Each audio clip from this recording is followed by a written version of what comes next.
Magandang araw po sa inyo at sa lahat ng tagapakinig sa channel na ito.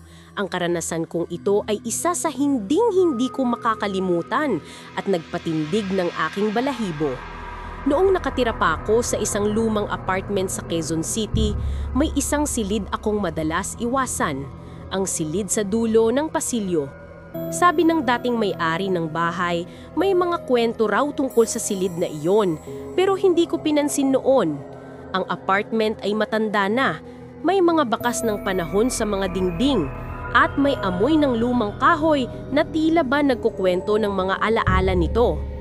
Ngunit sa kabila ng pagiging matanda nito, may parte sa akin na komportable roon, hanggang sa nakita ko ang bagay na nagbago ng lahat. Isang gabi, habang nag-aayos ako ng mga gamit ko, nakita ko ang isang lumang frame ng larawan sa ilalim ng kama sa silid na iyon.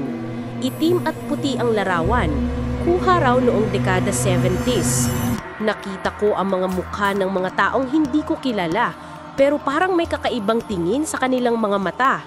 Isang titig na tila ba tumatagos sa oras at espasyo. Bigla kong naramdaman ang lamig sa paligid, parang may nakatayo sa likod ko, pero wala naman. Hinawakan ko ang frame at parang may kuryente akong naramdaman sa mga daliri ko. Isang sensasyon na hindi ko maipaliwanag. Kinabukasan, nagsimula akong makaramdam ng mga kakaibang pangyayari. Minsan naririnig ko ang hakbang sa pasilyo, pero walang tao. Minsan nakikita ko ang panino sa gilid ng mata ko, pero kapag lumingon ako, wala naman. Ang mga tunog na ito ay hindi malinaw, parang mga bulong na nagmumula sa ibang dimensyon. Nagsimulang magbago ang aking mga panaginip. Pauulit-ulit kong napapanaginipan ang mga mukha sa larawan na nakatingin sa akin. Hindi sila nagsasalita, pero parang may mga mensahe silang gustong iparating, mga salitang hindi ko maintindihan. Habang tumatagal, lalo akong nahuhulog sa isang uri ng paranoia. Tinatanong ko ang sarili ko kung totoo ba ang mga nangyayari o baka bunga lang ng aking imahinasyon. Pero may parte sa akin na alam na may kakaibang presensya, isang presensya na hindi ko maipaliwanag. Isang gabi, nagdesisyon akong tingnan ulit ang larawan. Nakita ko na may nakasulat sa likod nito, isang mensahe na hindi ko naiintindihan noon. Ang mga mata nila ay hindi nagsasara.